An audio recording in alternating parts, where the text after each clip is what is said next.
નમસ્કાર. નવા અધ્યાયની શરૂઆત કરીએ છીએ. અધ્યાય 6 આત્મસંયમ યોગ. સૌથી પહેલાં ભગવાને કર્મ બ્રહ્માર્પણ યોગ કહ્યો હતો અને એના પછી કર્મ સંન્યાસ યોગ પણ 5મો અધ્યાય સમજાવ્યો. અર્જુન વિષાદ યોગથી શરૂ થયેલી સફર આપણી આત્મસંયમ યોગ સુધી પહોંચી ગઈ છે. કર્મ સંન્યાસ યોગમાં અર્જુન સીધો સવાલ કરે છે ભગવાનને કે ભાઈ આવું બધું ગોળ ગોળ નહીં ફેરવો, મને સીધું કહી દો કે કર્મ યોગ જરૂરી છે કે કર્મનો સંન્યાસ જરૂરી છે.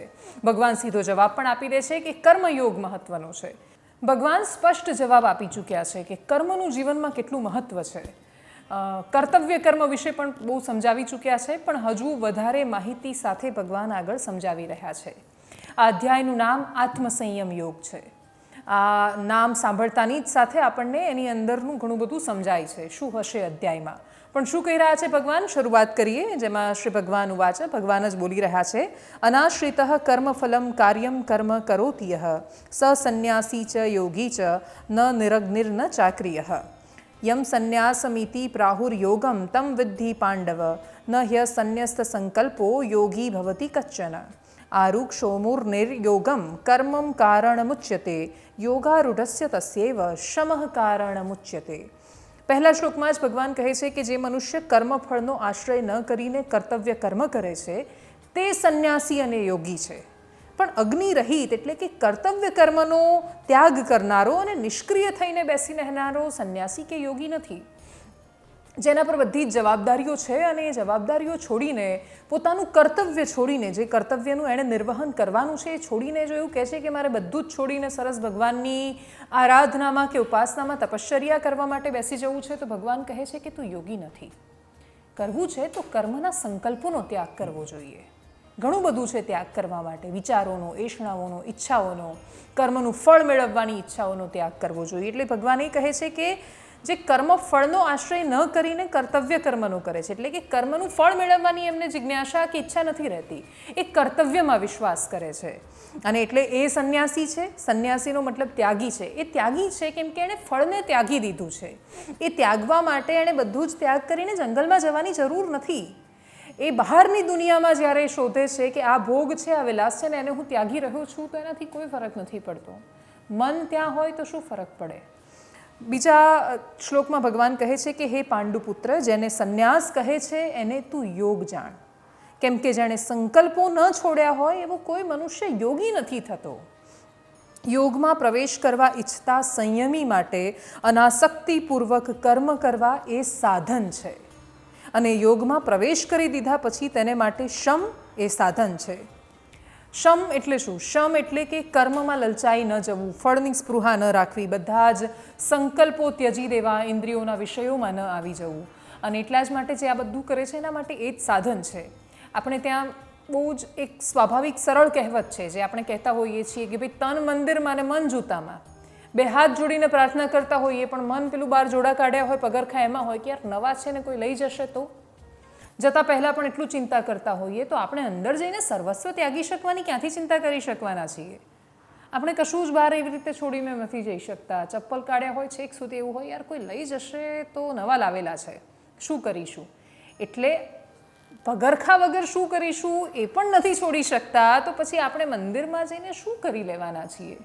એ એટલા માટે જ સરળ અર્થોમાં બધા શાસ્ત્રોનો સાર આપણને આપણા પૂર્વજો કહેતા આવ્યા છે. અહીંયા શમ એ સાધન છે એવું કહ્યું છે. યોગારૂઢ સ્થિતિમાં સ્થિર રહેનાર, સ્થિરતાની વાત કરી છે ને કહ્યું છે કે સંયમી માટે અનાસક્તિપૂર્વક કર્મ કરવા એ સાધન છે. કોઈ પણ કાર્ય કરવાનું દરેક વખતે આપણે મેળવવા માટે કંઈક કરતા હોઈએ છીએ, કંઈ છૂટતું નથી આપણને. અને જ્યાં સુધી કંઈ છૂટે નહીં ત્યાં સુધી કંઈ મળવાનું નથી. આને બહુ જ ક્લિયર શબ્દોમાં ભગવાન કહી રહ્યા છે. ઘણા લોકો એવું કહેતા હોય છે કે એણે બધું જ છોડી દીધું છે, સંન્યાસી છે, વાત સાચી છે, બધું જ છોડીને આવે છે, આશ્રમમાં રહે છે, વસ્ત્રનો ત્યાગ કરે છે, ઘણું બધું ત્યાગ કરે છે, પણ એનું મન તો ત્યાં જ રહેતું હોય છે. જો મન દ્વિધામાં છે, દ્વંદ્વમાં છે, તો પછી ગમે તેટલું તમે શારીરિક ત્યાગ કરો છો, શું મતલબ રહે છે એનો.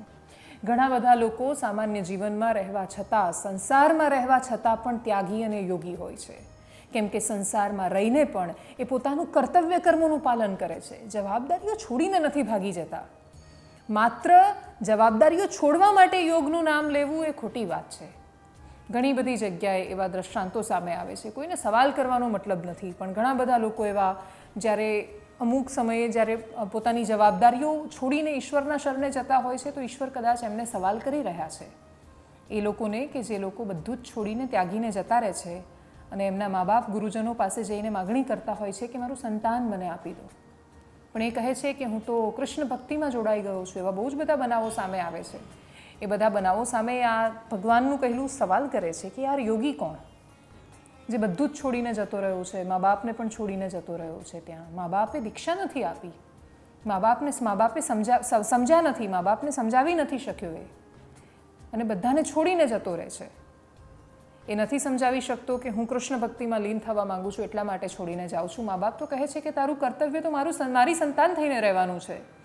જો તું એવી સંતાન નથી બની શકતો કે જે મા બાપની સેવા કરી શકે તો કૃષ્ણ ભક્તિના નામે સમષ્ટિની સેવા કેવી રીતે કરીશ?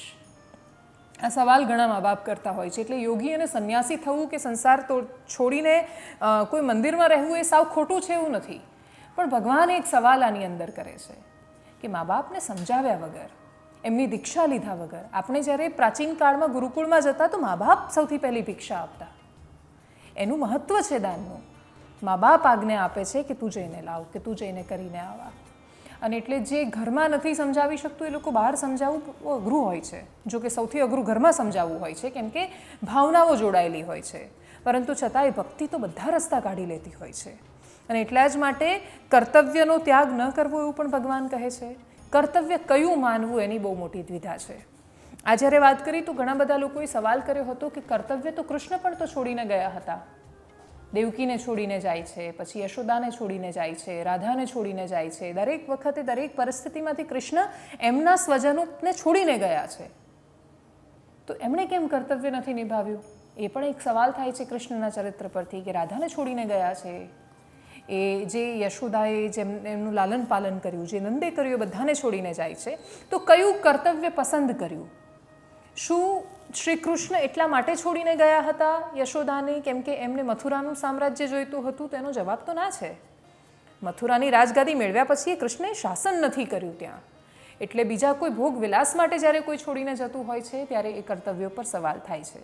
પણ જો કે આપણને જે દ્વિધા છે એ દ્વિધા તો અર્જુનને પણ હશે. અર્જુન પર તો સવાલ કરશે કે હે સખા, તું મને વાત કરે છે કર્તવ્ય ન છોડીને આવવાની, પોતાનો નિયમ પાળવાની ને બધાની, પણ જરાસંધના યુદ્ધ સામે તો તમે ભાગીને આવ્યા હતા, રણછોડ તમે કહેવાયા છો.